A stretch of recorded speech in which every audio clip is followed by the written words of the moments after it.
Hey guys, so what I want to talk to you about today is again the coronavirus, but from like a little bit different perspective. So we're also going to cover things how it affects your FBA business, how it affects your import business, whether you're doing Shopify e-commerce. If you're buying in China, we're going to discuss a little bit how that affects you. And what I want to share with you is also a little bit of how are we affected living, the people that are living in China. So how is my day to day affected? How is that all, coming along? So what I want to show you is a short clip that I took from one of the consulting sessions that I do. We do a lot of consultation about, setting up e-commerce, your sales system, whether that's increasing your sales, starting your store, all of that kind of stuff. So that's one of the things that we do, by the way. If you're interested in that, or if you're interested in our services to help you in, whether that's sourcing your product, e-commerce consultation, any of that, just shoot me an email, have a look in the description below. Make sure to subscribe to this video, because what I'm going to show you is I think you'll like that, and I think you will like more of content like that. So what I want to share is a short clip from one of the consultation sessions that I did with one of our clients.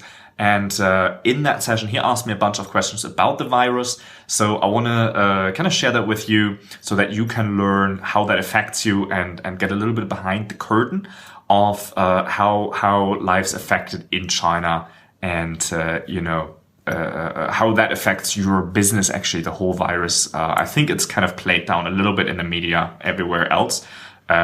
It's in China, it's big. Right, so we are very effective. We see it, we feel it. That's really it. Enjoy it.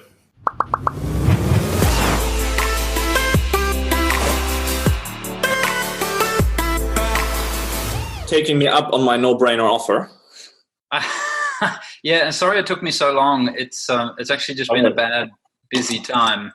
Yeah. So thanks for your patience. No worries. Let me just switch some of my speakers. Yeah, right. Sure. Let's do this. Let's see your connection just switches to these. Can you hear me? Okay. Yeah, no problem. How are you feeling about the coronavirus issue? Oh, you feel it everywhere. I mean, we're not leaving the house without a mask. Yeah. We're washing our hands probably. When I say we, I always refer to me and my girlfriend. Yeah. We're probably washing our hands 5, 6, 7 times a day. Everywhere, you're controlled everywhere, wherever you go, where there are people. Metro. Yeah. You have at the entrance, you have people with heat guns checking your temperatures everywhere. Wow. People coming to your house, knocking on your door, measuring your temperature. Whoa. We can still go out. We can still, like, with the mask on, we're free to go anywhere. But all public places are closed. No museums, no parks, everything indoor, basically. Everything indoor, closed. Where are you? In Shenzhen. So how far from Wuhan are you? Half the country away. I'm next to Hong Kong. Yeah, right. So the epicenter, doesn't matter how far you are from the epicenter, the same restrictions apply. No, you have different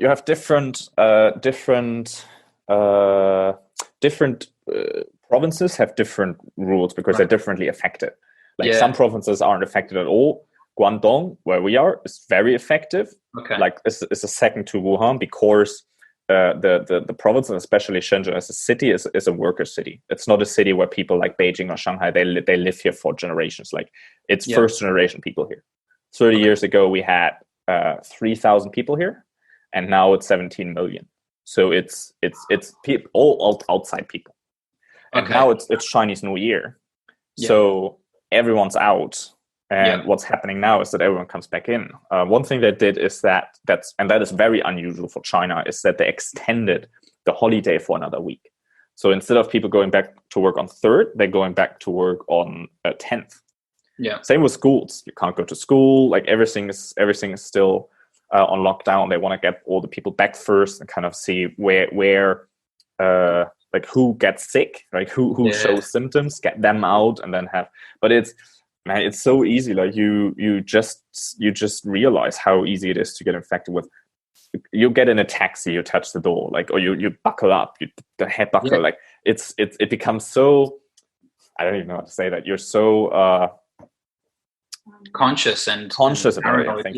Yeah. So you're really paranoid at times. Yeah. Which I guess you have to be, because you don't want to take the risk.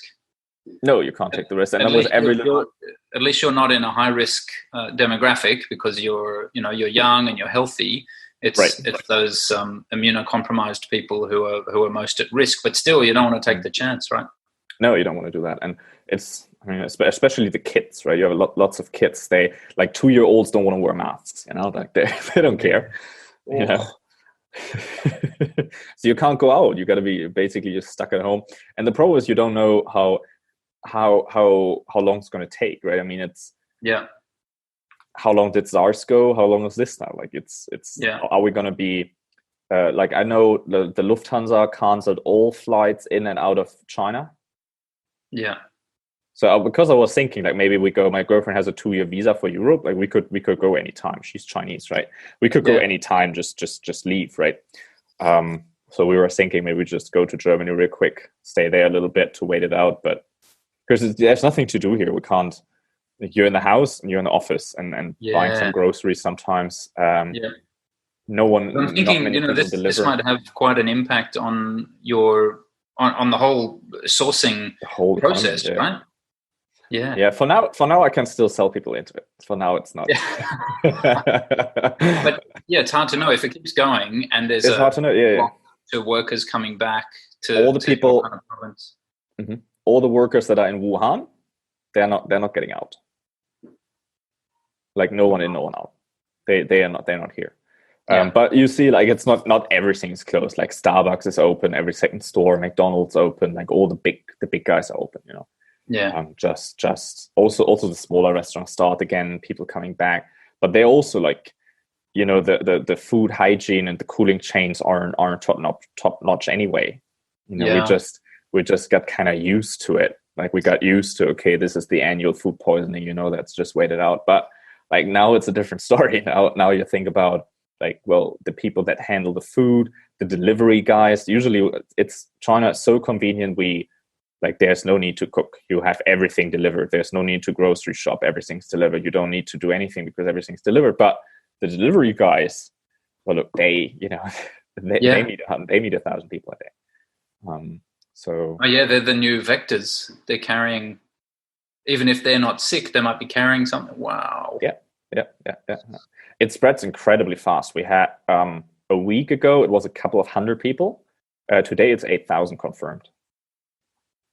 China. Shit. So it's yesterday it was 6,500. So it just slowly, got up 6.5, 8. Tomorrow is expected to get over 10.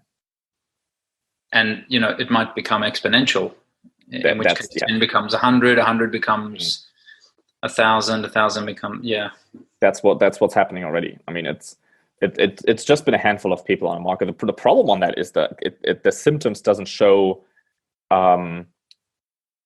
2 weeks in, so you have to carrying it with you 2 weeks. You're spraying it with the world and you don't even know that you have it. Some people don't even have symptoms. Like they're sick but you don't have the symptoms. So it's the 8,000 is a joke. It's going to be a lot more people than that, but like you're just carrying it around and spreading it in the world without knowing who you're giving it to, like without knowing that you have it. People taking international flights with hundreds of other people and then turning up in other countries and that's happening. I believe. I don't know how's Australia. You got someone there already?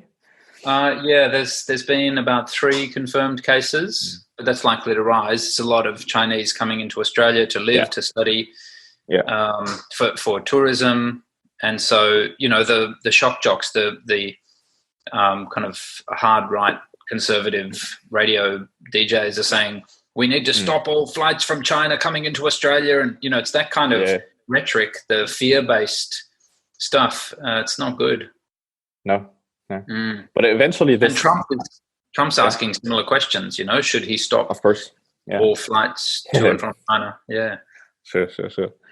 I mean, I think China is doing for something that is not extremely deadly for most, that's not deadly for most people. I think China is taking it extremely serious. Like by what I see, extremely serious with all the controls, with all the things they're trying to do. What kind of effect does that have on an economy to close a 80 million people area? Yeah, it's huge, but they realize the longer term ramifications if that province goes down. Right. Oh, right. Scary stuff. So, it's definitely a fact. I mean, most factories, I've got a few friends that have factories here that produce like other white guys, right? They produce stuff here, and they go back to work on 10s for now, and they say most of their stuff is coming back, but everyone's working with masks, like that's everyone's got their mask, everyone goes in, like people line up, they've got to disinfect their hands first, and you can't stop working. Like, I mean, it's not that you can say, okay, now for the next 3 months we don't do anything. Yeah, because there's quite a lot of rumors flying around in the Amazon communities saying there's no telling what's happening in China and how long it'll last, and so cancel your tickets to the April fairs, and there's likely to be quite a downturn in productivity timelines and even potentially quality as they're having to fill spaces. So quality I don't believe. Right. Well, if people from Wuhan are not able to get back in, and they're having to find new workers who don't know the processes or but that's not what they do. Like they just work with the people that they have, because the people are on contracts. Like it's not Wild West here anymore. People are on contracts, on work contracts. They can't just get new people in and leave the old one alone. That's not. Like people are still protected by laws. Like they can't do that. That's not what they do. They just, and it's not as many people. If you look at Wuhan as a province, you got your supplier there. You got a problem. Of course. Things are slowing down. It's going to be slower. There can't be a time without an output. That's not going to happen. You just have to look back at SARS. Like what happened back then. Production, everything moved on. Everyone moved on. Everything went But what was that? 8 months or something? That was a long time. Yeah. So so quality wise, no, they just lower the output. They say, okay, this month we can do this much. Usually now we do 2% less. Like it's not, no one will feel it as long as you're not in those categories. We see it here a little bit in supplies of like supermarkets and stuff, but that also has to do with Chinese New Year. That has to do because everyone's kind of panic buying. Usually the Chinese go out every day for the groceries. They buy the groceries every day. So now they just buy in bulk for the week, and you see the effect. But it's not. It's actually, let me take a note for that. I'll do a video about that tomorrow. It's actually good. When that's going on in the Facebook groups, then that's a good hook. Yeah, absolutely. Because you gotta meet those people's need for information. Yeah. If you can talk to the sourcing fears, I think you'll get a lot of interest. Yeah.